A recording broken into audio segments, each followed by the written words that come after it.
Joanna and welcome to my channel. So for today's video, as you can see from the title is, itatry natin ang Squad Cosmetics. So I have 4 products here. Basta gagawa tayo ng look gamit itong 4 babies na to. Yung dalawa nabuksan ko na, itong multi-purpose cream and itong pangkilay. Itong dalawa, yung foundation and Happy Pot, hindi pa. Kasi natiis kong hindi sila buksan. Itong dalawang to, super na-excite akong buksan. So, yeah. Umuulan po ulit ng malakas.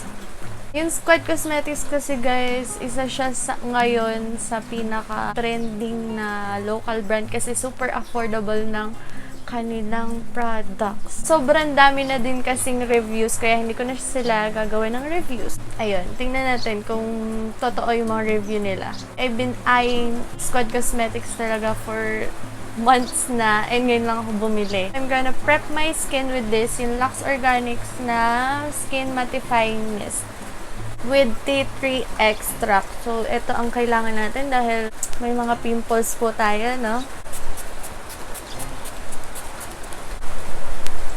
Ang bango nito, guys. Aking headband, kaya salamin ko na lang. So, na-prep ko na yung skin ko and I'm gonna be using this You Can Face It foundation. And I'm in the shade Ivory. Hindi ko sure kung ito talaga ang shade ko. Gawin ko, pero medyo nahirapan ako na pumili ng shades. Pero ayan, ito yung Ivory. So, hindi ko pa siya nabubuksan, guys. Look at my nails. Ayan na naman tayo sa kulog, no? Baka magulat na naman ako.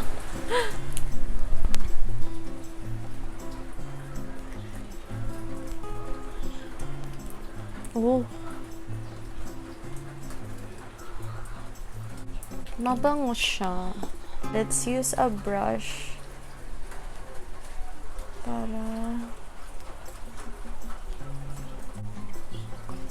Wala, parang hindi ko siya.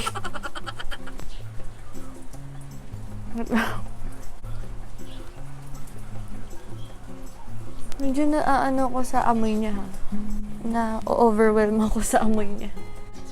So, hindi naman siya, guys, mahirap i-blend. So, ayan. Parang shade ko nga. Parang shade ko na siya, no, nung na-blend. Medium coverage. May kiniklaim ba silang full coverage, ha? Sa one pump kami yung ginawa ko. Basta yun, yung sa pump na ginawa ko is okay naman. Nasakop naman buong mukha ko. And it's good. Na-overwhelm lang ako sa amoy niya. Masyado siyang bango for foundation. Para lang naman sa akin. Mag-a-add pa ako for my neck. So, ayan na, guys. Ayan na yung bongga na, diba? Hindi ko masyadong dinamihan kasi yung paglagay ng product. Kaya, ayan, pakikita pa yung veins ko and my dark spots. Ang ingay ng manok ni Papa. Gagamitin kong concealer ay itong Naturactor. And I don't know kung anong shade to. Ganito siya. Bigay lang to sa akin.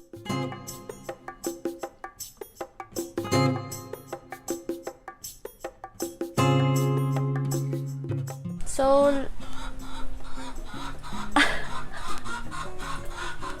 dalawa, guys, yung pwede sa cheeks, sa lids, and sa lips. Pero ito yung gagamitin ko for my cheeks. Ayan.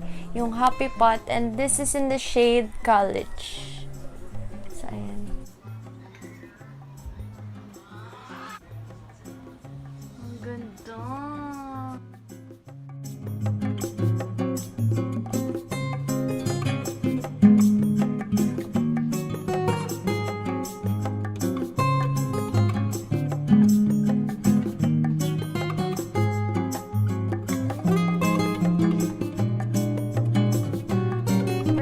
For drunk blush siya. Diba? Ko yung aking face using this, yung final powder na Nichido in Ivory Glow.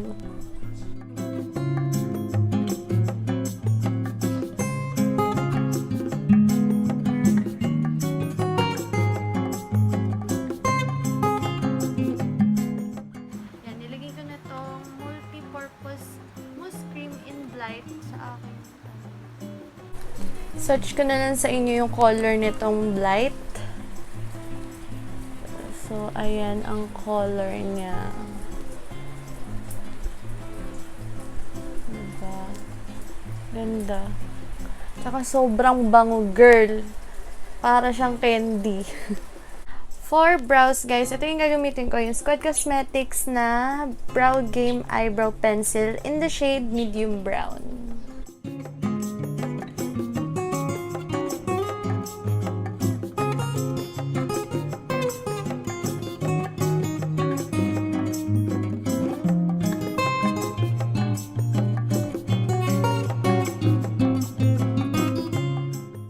Ayan guys, bet na bet ko yung pangkilay kasi ang perfect nung shape niya for the brows. Ayan o.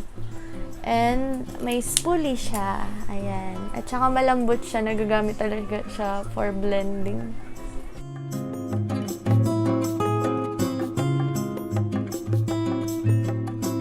For mascara, ito yung gagamitin ko. Yung Fashion 21 na Double Up Mascara. Ang init talaga.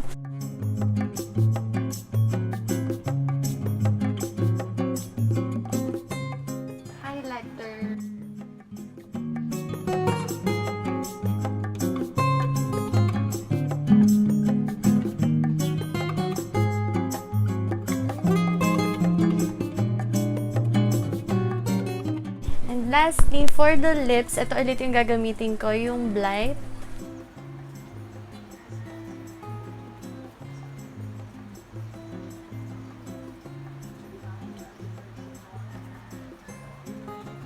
Okay na ba yan? Parang hindi na masyado kita yung nasa cheeks, no? Okay, mag-add tayo.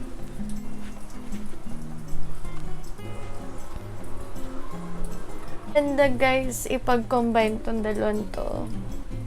Perfect for everyday yung shade na napili ko. Yung Light and College. Ganda. So, i-aura na natin to, no? Down, yeah. I've been feeling so down, yeah. Can you tell me why? Can you tell me why I'm down, yeah. No friends of mine around, yeah.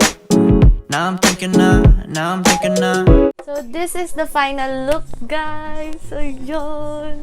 May necklace lang ako na binili sa shopping. Mura lang yun. Under 100 pesos. That's it for this video, guys. Thank you for being with me again. Thank you for watching. Like this video if you like it. Subscribe if you haven't already. And I'll see you on my next one. Bye. God bless us all. Listen to my